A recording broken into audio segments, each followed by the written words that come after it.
నమస్తే. కాంగ్రెస్ పార్టీలో తీన్మార్ మల్లన్నను సస్పెండ్ చేయడం జరిగింది. కొన్ని రోజుల తర్వాత ఆయన సస్పెన్షన్ మీద ఒక ప్రెస్ మీట్ పెట్టడం జరిగింది. అంటే ఆ ప్రెస్ మీట్లో ఒక సంచలన వ్యాఖ్యలు చేసి కాంగ్రెస్ పార్టీ డిఎన్ఏలోనే అంటే ఫస్ట్ నుంచి కూడా అంతర్గత కుల రాజకీయాలు ఉన్నాయని చెప్పి ఒక సంచలన వ్యాఖ్య చేశారు. ప్రస్తుతం అంటే ఈ కాంగ్రెస్ పార్టీలో జరిగినటువంటి ఆ సస్పెన్షన్ గురించి మనతో పాటు మాట్లాడడానికి రాజేష్ నాయక్ ఉన్నారు. మాట్లాడదాం అన్న. నమస్తే అన్న. అన్న, ఏం చెప్తారన్న అంటే ఇప్పుడు కొంతమంది ఏమంటా ఉన్నారు, ఈ సస్పెన్షన్ కూడా అంతా ఒక డ్రామా అని చెప్పి చెప్తున్నారు. మీరు ఎట్లా చూస్తారు దాన్ని, ఏం చెప్తారు దాని మీద? ఇప్పుడు సస్పెన్షన్ అనేది మల్లన్నకు ఒక సస్పెన్షన్ ఒక న్యాయము, గూడెం మైపాల్ రెడ్డికి ఒక న్యాయం ఉండద్దు. ఇప్పుడు గూడెం మైపాల్ ఇంకా మల్లన్న ప్రభుత్వం చేసిన విధానాలనే తప్పు పట్టింది తప్ప ఆయన పార్టీని ఎటువంటి మాటలు ఏం అనలే. మరి ఈయన డైరెక్ట్గా అనరాని మాటలతోటి ఒక బూతు పదంతో లా పార్టీ అని చెప్పేసి మాట్లాడాడు. మరి ఇవాళ అదే చిత్తశుద్ధి ఏదైనా ఉన్నది రేవంత్ రెడ్డికి అని అంటే తక్షణమే నీ పార్టీకి సంబంధించిన ఎమ్మెల్యే ఉన్నాడు గూడెం మైపాల్ రెడ్డి, ఆయన్ని సస్పెండ్ చేయాలి.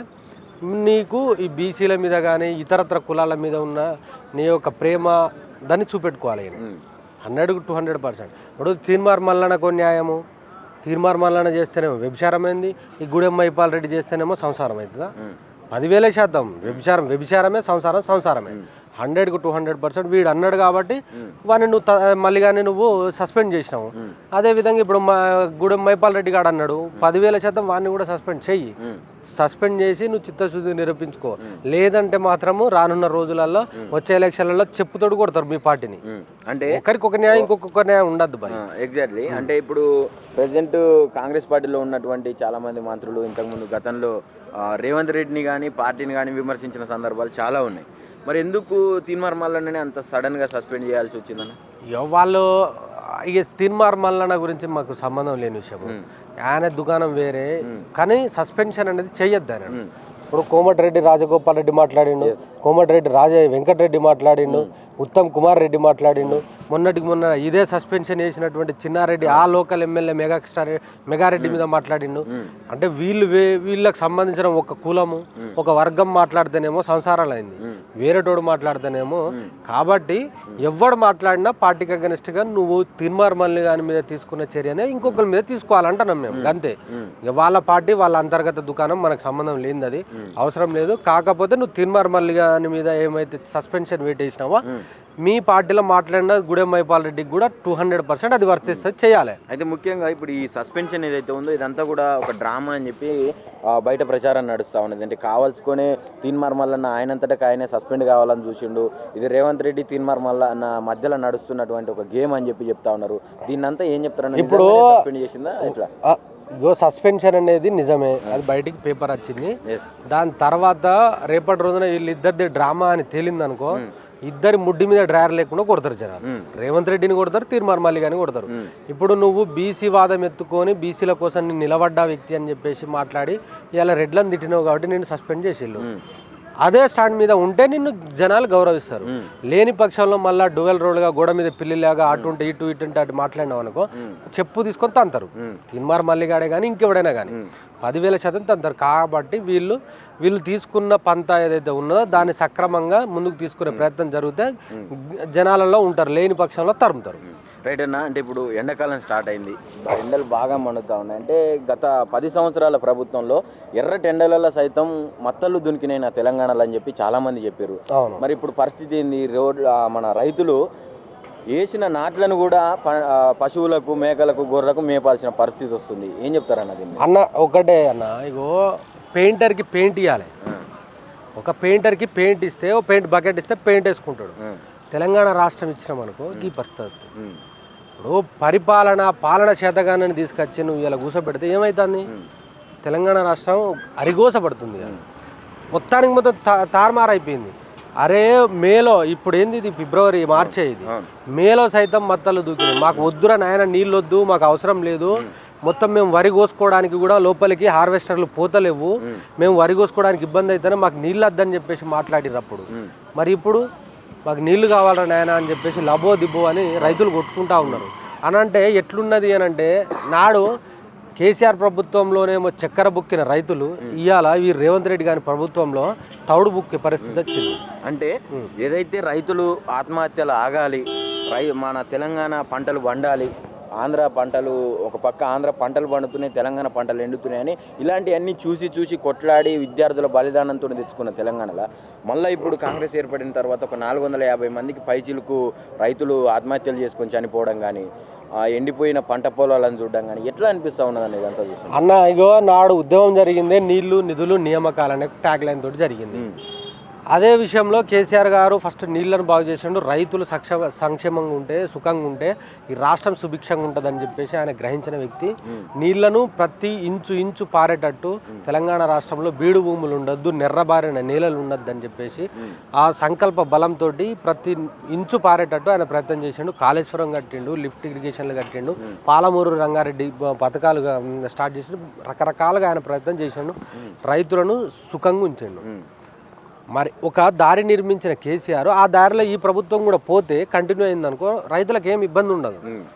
ఇప్పుడు కాళేశ్వరం కూలిపోయింది, మొత్తం అంత ఆగమైపోయిందని చెప్పేసి మాట్లాడి ఆ మొత్తం ఏదో రకం ఒక డైలమా క్రియేట్ చేసి జనాలల్లో ఇలా నువ్వు నీళ్లు లేకుండా దాంట్లో నీళ్ళని ఎత్తిపోయకుండా మిగతా ప్రాజెక్టులకు పోకుండా చెప్పేసి ఇలా రైతులను అరిగోస పెట్టి ఇవాళ మొత్తం నువ్వు ఇబ్బంది పెడతా ఉంటే తెలంగాణ రాష్ట్రం ఏ విధంగా సహిస్తుందన్న?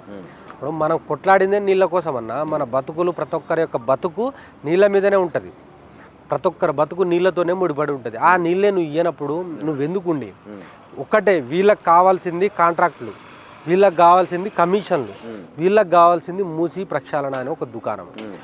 అట్లాంటివి చేస్తే వీళ్ళకు 1,00,000 కోట్లు 50,000 కోట్లు మిగులుతాయి.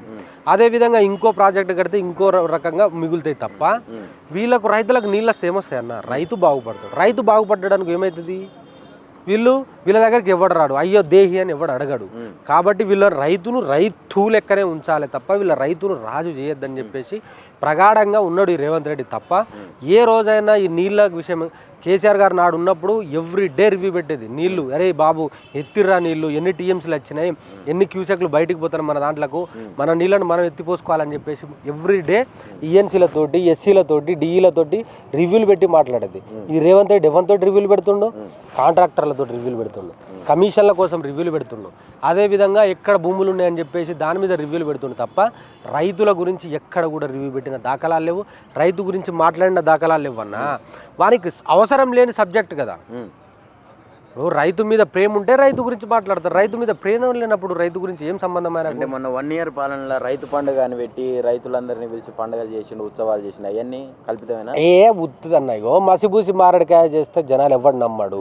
100కు 200% రేవంత్ రెడ్డి మీద, రేవంత్ రెడ్డి తీసుకొచ్చిన నిర్ణయాల మీద, రేవంత్ రెడ్డి పరిపాలన మీద క్లారిటీ ఒక పర్సెప్షన్ జనాలకు వచ్చింది. 10,000% వచ్చింది. నువ్వు ఎంత చేద్దామని చూసినా జనాలు నమ్మరు, దాంట్లో నో డౌట్ అట్ ఆల్. అందుకోసమే ఫ్రస్ట్రేషన్లో పొద్దున్న లేస్తే ఇప్పుడు జనాలను పొద్దున నువ్వు మైక్ పట్టుకొని పోయినావు అనుకో, కేసీఆర్ ఉన్నప్పుడు బాగుండే, కేసీఆర్ ఉన్నప్పుడు బాగుండే అని అంటారు తప్ప కేసీఆర్ ఉన్నప్పుడు బాగాలేదు, వీళ్ళు వచ్చినాక బాగున్నదని ఒక్కడు కూడా చెప్పాడు. అదేవిధంగా కేసీఆర్ పేరు ఎట్లా పోవాలని చెప్పేసి పొద్దున్న లేస్తే కేసీఆర్ని తిడదడియడు తప్ప ఏదో మంచి పని చేద్దామని అయితే మాత్రం ఎక్కడ ట్రై చేసిన దాఖలాలు లేవన్నా.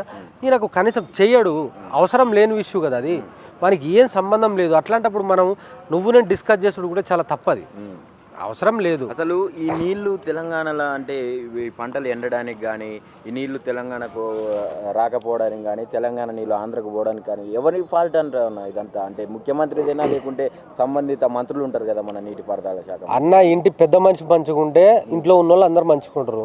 బాజాబ్తగా ఇంటి పెద్ద మనిషి ఎవడు? రేవంత్ రెడ్డి ముఖ్యమంత్రి. నువ్వు గైడ్ లైన్స్ ఇస్తే, నువ్వు గైడ్ చేస్తే మంత్రులు అదే తరహాలో పనిచేస్తారు, అధికారులు అదే తరహాలో పనిచేస్తారు. నీళ్లు కూడా ఎన్ని క్యూసెక్లు రావాలి, ఎన్ని టీఎంసీలు రావాలి అనే దాని మీద సమగ్రమైన నువ్వు ఎప్పటికప్పుడు, ఇప్పుడు ఎండాకాలం వస్తుందనే సోయి అయితే ఉండాలి కదా మనిషికి.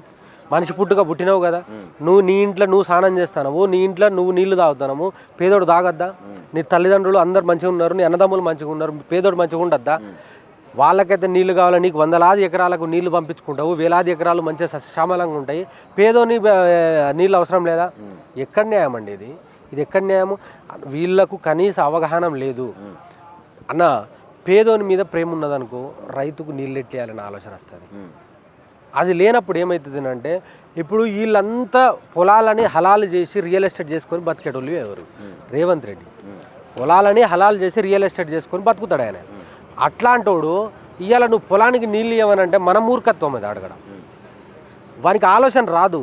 దీనికి ముగ్గెట్లు వేయాలి, దీంట్లో ప్లాట్లు ఎట్లా చేయాలి, దీన్ని ఏ రకంగా అమ్మాలి, నార్త్ ఫేస్ ఎటు పెట్టాలి, ఈస్ట్ ఫేస్ ఎటు పెట్టాలి, నార్త్ ఈస్ట్ పెట్టి మళ్ళీ ఇంకో వీని నమ్మి ఇంకొకరిని ఇదే తరహాలో దీని బౌండరీ మార్చి ఇంకొకరికి ఎట్లా అమ్మాలనే ఆలోచన వస్తుంది తప్ప నీళ్ళు తీసుకపోయి ఎట్లా ఇవ్వాలి, నీళ్ళ వ్యవస్థను ఎట్లా స్ప్రెడ్ చేయాలనేది మాత్రం వాళ్ళకి ఎటువంటి ప్రేమ ఏం ఉండదు.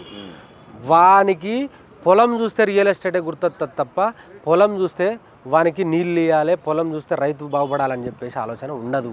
రైట్ అన్న, అంటే నాడు మలిదశోద్యమం వల్ల ఒక 1200 మందికి పైగా విద్యార్థులు ఆత్మహత్యలు చేసుకొని మన రాష్ట్రం కోసం బలిదానాలు చేసుకొని మరి రాష్ట్రాన్ని తెచ్చుకున్నాం ఈ నీళ్లు నిధులు నియామకాలని.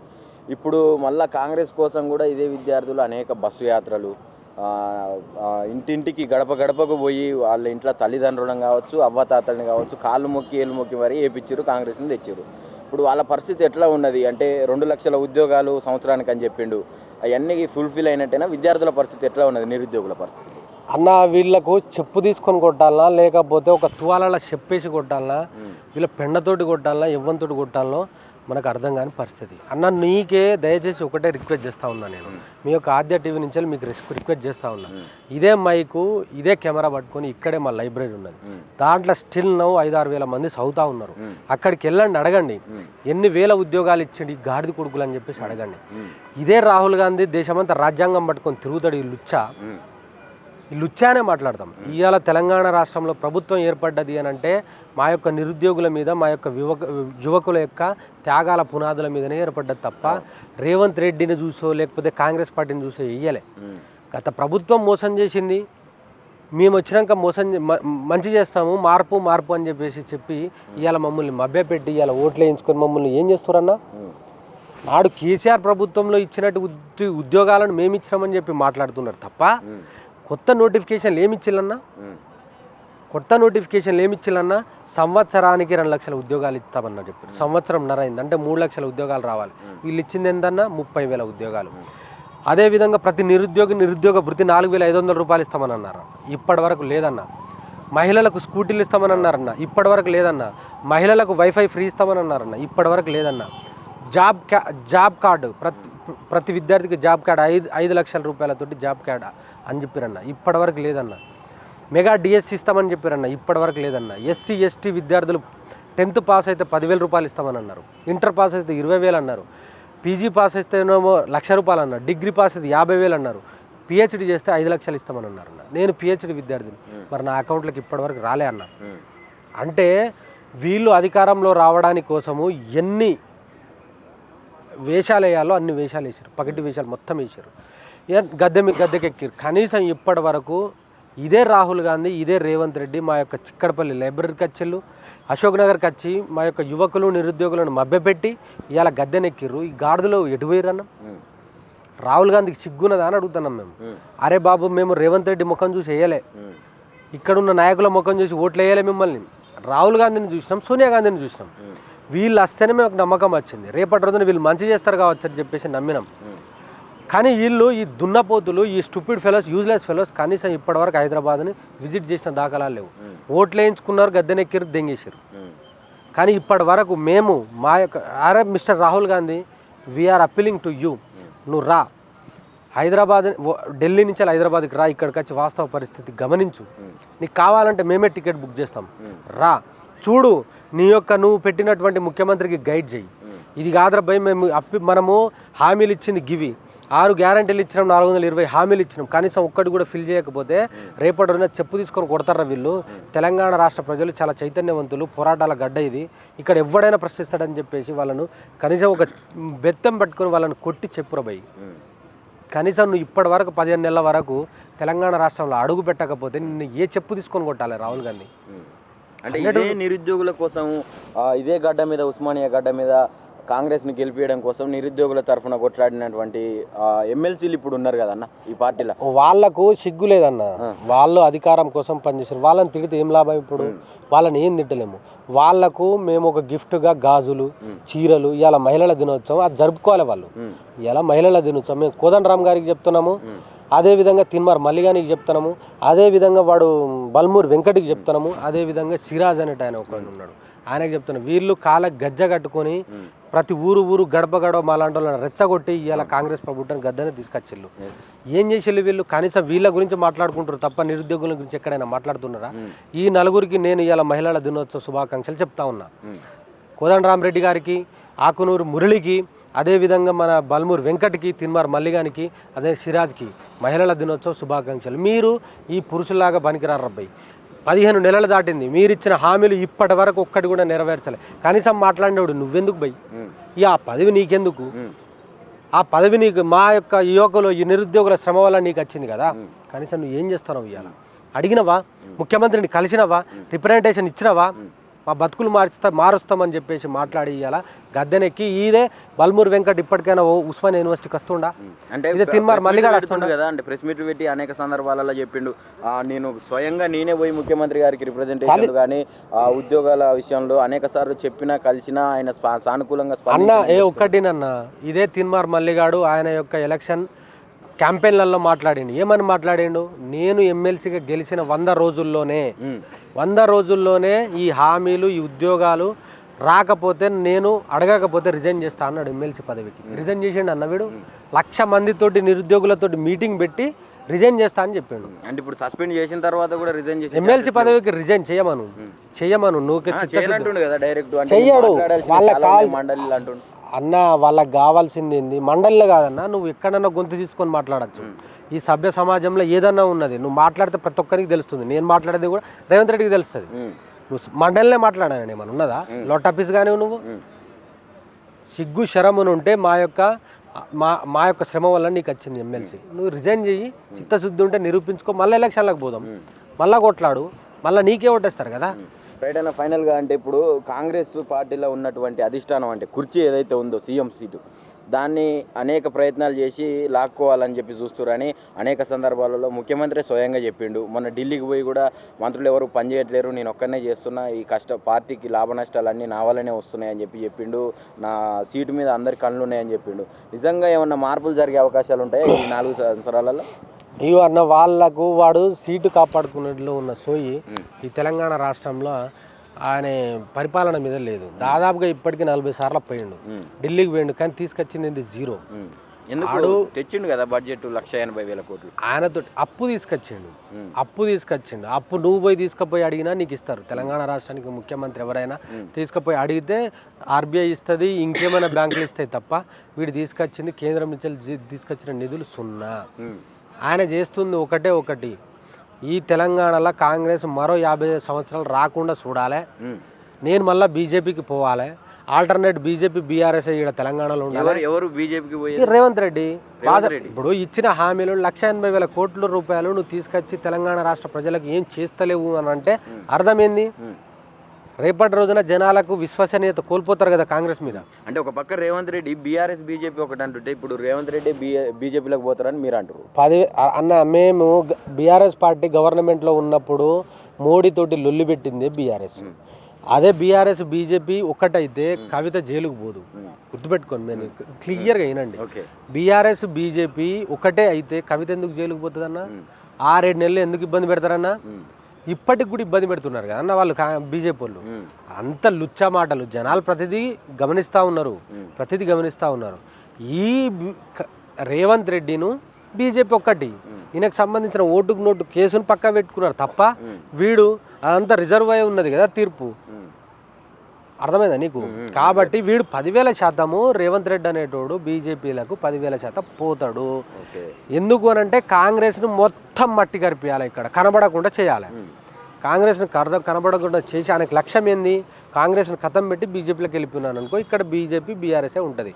రేపటి రోజున హామీలు ఇచ్చిన కాంగ్రెస్నే వాడు పోయి తిడతాడు బీజేపీలోకి పోయి. అంతే. నాకు ఏం చెయ్యలేదు, నాతో ఏం చేపియలేదు, నేను ఇస్తా అన్న కూడా కాంగ్రెస్ వాళ్ళు ఆపిర్రు, నేను ఇస్తా అన్న రాహుల్ గాంధీ ఆపిండు. రేపటి రోజున నేను మంచి చేద్దాం, తెలంగాణ రాష్ట్ర ప్రజలకు మంచి చేద్దామన్నా రాహుల్ గాంధీ నన్ను చేయనీయలే అని చెప్పేసి ఆడే పోయి బీజేపీ నుంచి మాట్లాడతారు. ఇది రాసి పెట్టుకొని గుర్తుపెట్టుకోండి.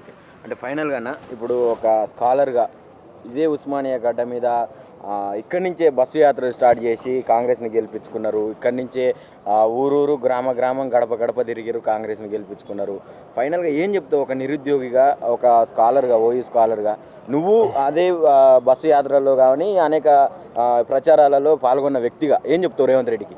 అన్న నేను ఒకటే చెప్పదలుచుకున్నా, నేను తెలంగాణ రాష్ట్రంలో పోరాటాల గడ్డ, నేను ఉద్యమకారుణ్ణే, నేను ఉద్యమం చేసినోన్నే. తెలంగాణలో ఇక్కడ ప్రతి ఒక్కరి రక్తంలో పోరాడే తత్వం ఉంటుంది, డిఎన్ఏలో ప్రశ్నించే తత్వం ఉంటుంది. కాబట్టి 10,000% వీళ్ళు ఇచ్చిన హామీలు ఏవైతే ఉన్నాయో 6 గ్యారంటీలు 420 హామీలను ప్రతి వీళ్ళు ఇచ్చిన మేనిఫెస్టోను జిరాక్స్ తీసుకుంటాం, అన్ని ప్రింటౌట్లు తీసుకుంటాం, ప్రతి ఊరు వాడ గడప గడప తిరిగి ప్రతి ఒక్క ఇంటికి గంటకు 2 గంటలు కేటాయిస్తాం. వాళ్ళను మొత్తం జాగృతం చేస్తాం. అయ్యా అవ్వ అని గదమ పట్టుకుంటాం, అడుగుతాం, ఇగో మీకు ఇచ్చిన కాంగ్రెస్ పార్టీ హామీలు ఇవి, మనల్ని ఇట్టేట మోసం చేసారు వీళ్ళు దున్నపోతులు, రేపటి రోజున వీళ్ళు రాకుండా చేయాలి మనం అని చెప్పేసి జాగృతం చేస్తాం. ఆ బాధ్యత నా మీద ఉన్నదన్న. సాటి తెలంగాణ ప్రాంతంలో పుట్టిన నేను ఒక విద్యార్థిగా, ఒక నిరుద్యోగి, ఒక స్కాలర్గా నేను సావు ఒకటే, పుట్టుకొకటే సావు ఒకటే. ఏమున్నదన్న, కేసులు పెడుతున్నారు, ఇంకా పెడతారు కావచ్చు, చంపుతారు కావచ్చు, చేసేది ఏం లేదన్న. రేపటి రోజున తెలంగాణ రాష్ట్రానికి వీళ్ళు ఇచ్చిన మోసపూరిత హామీలను గురించి మేము జాగృతం చేస్తాము. రేపటి రోజున మా యొక్క రకరకాలుగా వేరే రూపాలలో మా యొక్క నిరసనలు తెలియజేస్తాము, జనాలను జాగృతం చేస్తాం, ప్రజాస్వామ్యబద్ధంగానే అడుగుతాం. రేపటి రోజున ఈ కాంగ్రెస్ పార్టీ కానీ, ఈ యొక్క రేవంత్ రెడ్డి కానీ రేపటి రోజున ఊళ్ళల్లో తిరిగితే ఒక్కొక్కరి చెప్పు తీసుకొని కొట్టేటట్టు కూడా మేము సన్నద్ధం చేస్తాం. ఇది జరుగుతుంది. ఎందుకనంటే తెలంగాణ రాష్ట్రంలో ఉద్యమాలు కొత్త కాదు, ఇక్కడ పోరాట నేల ఇది. మణిపూర్ నాటి దగ్గరనే ఉరికిచ్చిల్లన్న, బంగ్లాదేశ్లో ఉరికిస్తే పక్క దేశం పారిపోయింది ప్రధానమంత్రి. శ్రీలంకలలో మంత్రులను అండర్వేర్ల మీద ఉరికిచ్చిల్లన్న. అట్లాంటి ఉద్యమాలు 10,000% నిర్మితం జరుగుతాయి ఇక్కడ. మీరు అట్లా అనుకుంటారు. మొన్నటికి మొన్న గ్రామ సభలు జరిగితే ఒక్కొక్కరిని షెడ్డీల మీద ఉరికిచ్చిళ్ళు, తెలుసు కదా. ఎమ్మెల్యేలు ఉచ్చబడ్డది, ఒక్కొక్కరికి చెమటలతో దడిచిపోయారు, నా కొడుకులు ఏడ కొడతారు అని చెప్పేసి. రేపటి రోజున అదే జరుగుతుంది అన్న. ఊళ్ళకు రావడానికే జనుకుతారు. ఈ పరిస్థితులలో ఊళ్ళకు బొమ్మను ఎమ్మెల్యేలు కానీ మంత్రులకు కానీ సిగ్గు శరం లేకుండా ఏసీ రూమ్లలో కూర్చొని ఇవాళ మంచిగా జల్సాలు చేసుకుంటారు తప్ప ఊళ్ళల్లో రైతులు పడే కష్టాలను వీళ్ళు కనీసము చూడని పరిస్థితుల్లో ఇవాళ తెలంగాణ రాష్ట్రంలో గవర్నమెంట్ ఉన్నది. రేపటి రోజున అన్న భరిస్తామన్న, దాదాపుగా 50-60 సంవత్సరాలు భరించిన మీ కాంగ్రెస్లో ఇంకో 3 సంవత్సరాలు భరిస్తామన్నా. ఆ తర్వాత మాకు కావాల్సిన ప్రభుత్వాన్ని మేము తయారు చేసుకుంటాము. మాకు ఎవడైతే మంచి చేస్తాడో అనేటువంటి మేము తీసుకొచ్చుకుంటాము. ఈ తెలంగాణ రాష్ట్రానికి పునర్నిర్మాణం చేయడంలో మేము సైతం సమిధులమవుతామన్నా.